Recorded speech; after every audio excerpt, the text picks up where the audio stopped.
So this week we had our vacation Bible school. And I was really amazed and surprised at our participants we had this week. Amazed and surprised because they had this way about them of sitting there and listening. It's not to say that they were always there just angelic, but even when it seemed like they were unfocused, even when they were running around, when we would have conversations later, it was clear that they were listening. And it was clear that they were trying to listen even better as the week went on. And they'd come up with these insights about our lessons, some of which were things that I had been thinking about a lot, but also many which were things that I hadn't thought of. There are things that I learned from their own insights. And looking back on this week, and in fact looking back on over 15 years of working with kids, I've seen something in them. There's often this wisdom that comes in the most unlikely places with children. And that wisdom comes from the fact not that they know a lot of things, but that they are there to learn. And if you're really going to learn, you have to be listening.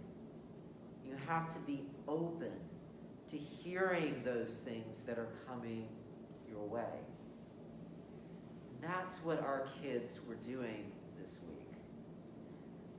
But it's also a big part of what we're hearing in our lessons today.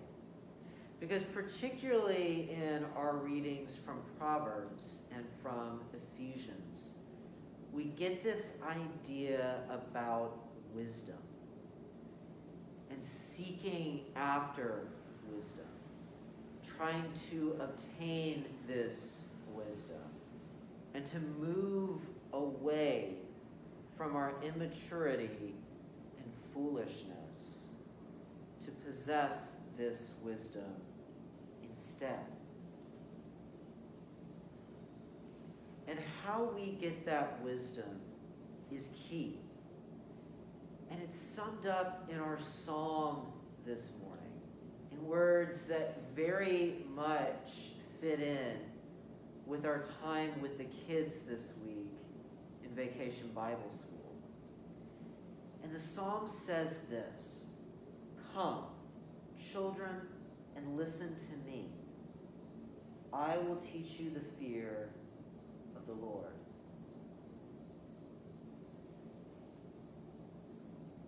Wisdom requires this listening. It requires an openness. Being able to sit there like one of these children, listening to the ways of the Lord. Because when we listen, because when we're open, that's the time when we can hear what it is that God is trying to say to us. And if you need a negative example of what it's like not to listen, keep hearing what we have to say, what God has to say to us through John's Gospel. Because we've been getting this story of these people surrounding Jesus these past several weeks. These people surrounding Jesus trying to get their hands on this bread of life. But the reason that they're not able to grasp this is because they're not actually listening. They just want the bread. They don't want to actually hear what it is that Jesus has to say to them. Listening and being open. These are the things that we need to get that wisdom and to move away from our immaturity.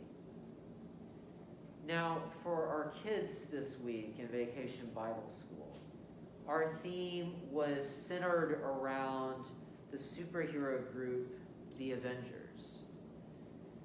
And there's a couple of reasons for that. And part of it is something that I thought the kids would be interested in, and fortunately I was right about that. That it would be something they would be interested in and latch onto, so that they could all the better hear the lessons. We could connect with those stories about those superheroes, to what we see in Scripture, to the message of the gospel. So we did it so it would be easier for them to listen to that message. But the other reason comes from my own experience. And that's that I've found over the years, as I am either reading something or either watching something, and every now and then there's a kernel of truth that I'll find there. Something that connects back to that gospel message there. And it's not that I read or watch these things solely to find where that kernel of truth is. But I do try to remain open to what God is saying.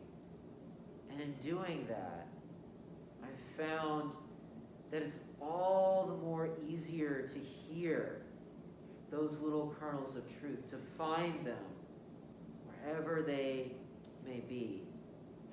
Because I'm often surprised where I hear the message of God most clearly.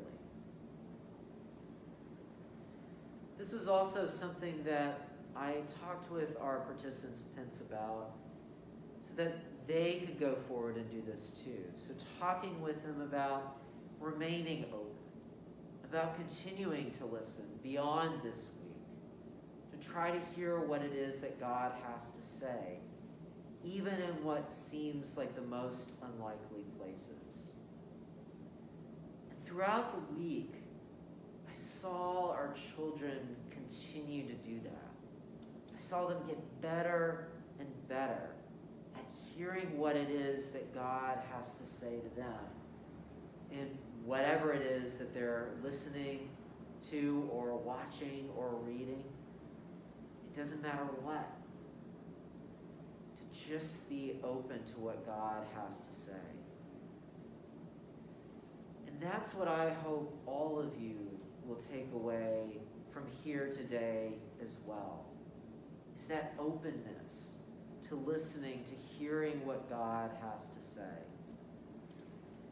And I'm not saying that whatever you read or watch or whatever activities you may participate in, I'm not saying that you've got to always have that ear open at every moment to bring in, to hear what it is that God has to say. But what I am asking is that you cultivate an openness, so that when those things come your way, not that we're always looking immediately for them, not that we're actively mining for those nuggets of wisdom, but when they come, my hope is that your ears will be open, so that you can hear whatever it is that God has to say. This openness to listening is important in order for us to gain that wisdom that we hear about in Proverbs and Ephesians today. And as we hear in those readings too, if we can start to gain that wisdom, then we will find ourselves becoming better people. And as a result, we'll also find that we become closer to God as a result.